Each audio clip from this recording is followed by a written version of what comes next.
Hey, I just want to give a quick shout out to my wife, man. She redefines, happy wife, happy life, kind of, that statement you hear all the time, man.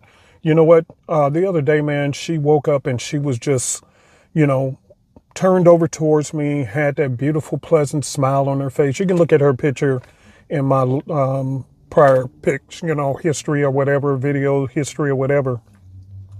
And she looked over at me, man, with this just a pleasant smile. And I thought, now this is happy wife, happy life.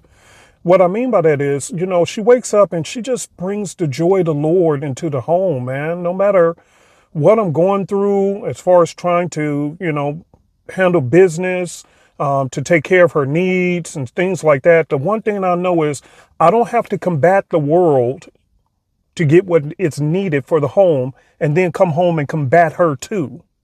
Did you hear what I said? Man, man, her voice is so pleasant, man. Everybody who knows her, Nancy's voice is so pleasant. She's so kind. She's so thoughtful, man.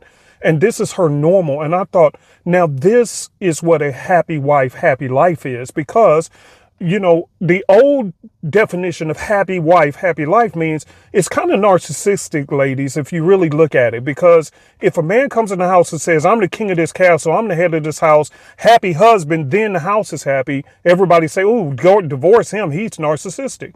But what's the difference between him saying that and you saying happy wife, happy life? So in other words, everybody has to cater to you to make sure you're happy first, and then they can be happy. Happy wife, happy life.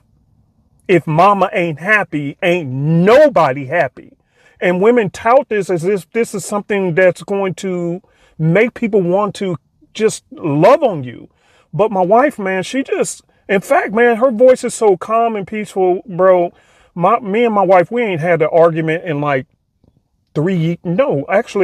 almost 8 years. We've been married for 12, going on 13, and we haven't had an argument in over 8 years. Can you believe that?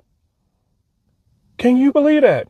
And it's not, I'm giving her credit because it's not anything that I'm personally doing other than my husband responsibilities, I believe, but it's the joy that she brings into the home. That's between her and God. So I can't force her to not be a happy person. Do you understand what I'm saying? She brings God's joy into my home, man, and my home is peaceful. Even when I'm having a crappy week like the one I just had, at least I know that she's there, and it's such a peaceful experience, man. I don't have any other way of saying it. I've been saying it for the longest, guys. You really need a Nancy in your life. Anyway, y'all have a good one.